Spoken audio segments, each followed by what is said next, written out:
Bathing in toxic foam and breathing smog. India is practically training itself to be poison-proof. Anyone who's been to India knows the trash piles are taller than Everest, and the smog so thick you can't see your hand. After Diwali last month, the Yamuna River was covered in thick, stinky foam that could make you gag from 3 feet away. Yet, people still jumped in to bathe and pray. Gotta love those three brothers.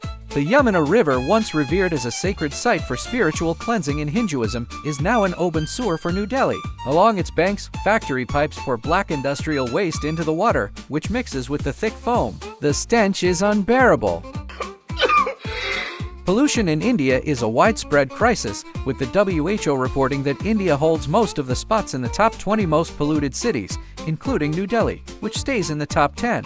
After Diwali last month, the AQI reached 350 and PM 2.5 levels hit 248 micrograms per cubic meter, 16 times the WHO's safe limit. In an attempt to tackle this, they tried a sky cleaning plan, spending heavily on artificial rain, but it failed. No rain fell, and pollution levels didn't improve, proving the plan was more guesswork than science. Water pollution in Delhi is even more deadly and hidden than air pollution. Despite covering just 2% of the Yamuna River's length, the city contributes 76% of the pollution. January's data show dangerously high biochemical oxygen demand and fecal coliform levels, with Delhi's Pollution Control Committee calling it the worst pollution in 5 years. Even worse, Delhi's sandy soil lets polluted river water seep into the groundwater. Industrial waste has contaminated shallow water, so even tap and well water are unsafe. Yet groundwater is being extracted at over 100% capacity, leaving more than 30 million people drinking toxic water daily.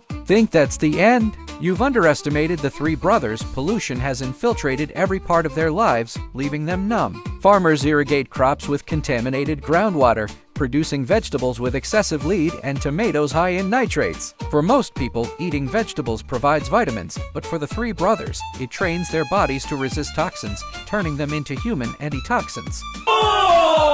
These problems have long been known. Delhi claims 35 sewage treatment plants, but fewer than 40% function. 73% are underpowered or have broken pipes. This is poor management, not a power issue. These half-working plants discharge untreated waste into leach pits, further polluting the groundwater.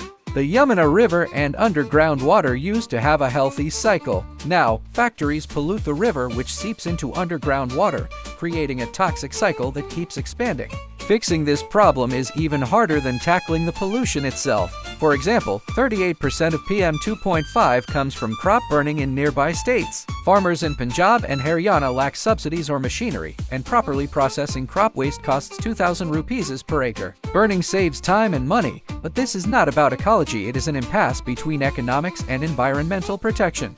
The main problem is political blame. Delhi and Punjab are run by the Aam Aadmi Party and Haryana by the BJP. Every winter, when smog worsens, the parties blame each other. The same happens with water pollution. Aam Aadmi accuses Haryana of contaminating the river, while the BJP blames Delhi. Each year they argue, yet nothing is fixed, and pollution continues to rise. This time, the BJP won the Delhi elections, promising to tackle public welfare issues, but the previous government failed to solve them over 10 years. Whether the new administration can deliver remains uncertain.